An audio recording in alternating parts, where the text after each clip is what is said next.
What words of advice would you give to someone who is earlier in their career when it comes to wellness? Maybe something that you wish you would have known or something that's helped you along the way. What words of advice would you give to someone earlier in their career that might be able to help them out? Well, that's a great question, and it obviously depends on their situation. So everybody has a different situation going on. I think one of the hardest things that I've seen and I've done was when I wasn't feeling well. I kind of was one of those people that refused to go see a doctor, Mm. you know, and then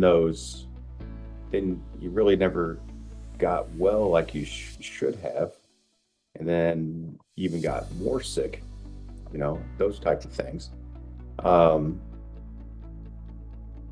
Advice for somebody that's starting out that wants to finish their career in this.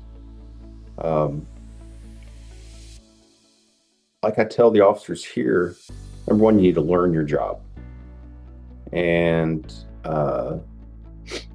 your knowledge shows when you're talking to people, and people will not take you seriously when they know that you're wrong about laws.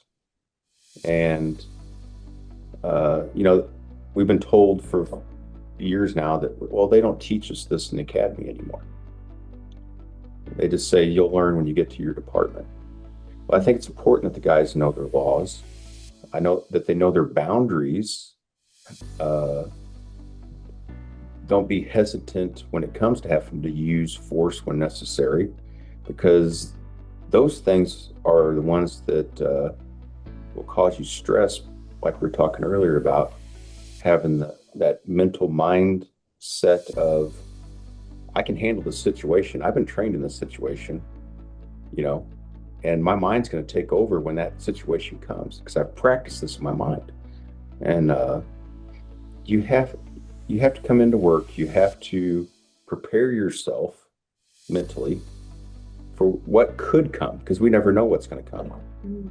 And I look back on so many different events and incidents that I've been involved with that I never expected were going to happen on my shift, Mhm.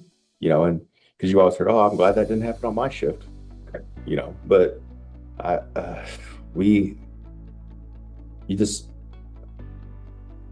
you prepare for the worst, hope for the best. You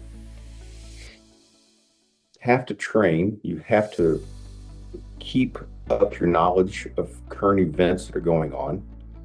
You can't just show up and do your 6 to 6, whatever shifts you're working, and go home because it doesn't. If you really care and you want to progress in the profession, you have to keep learning.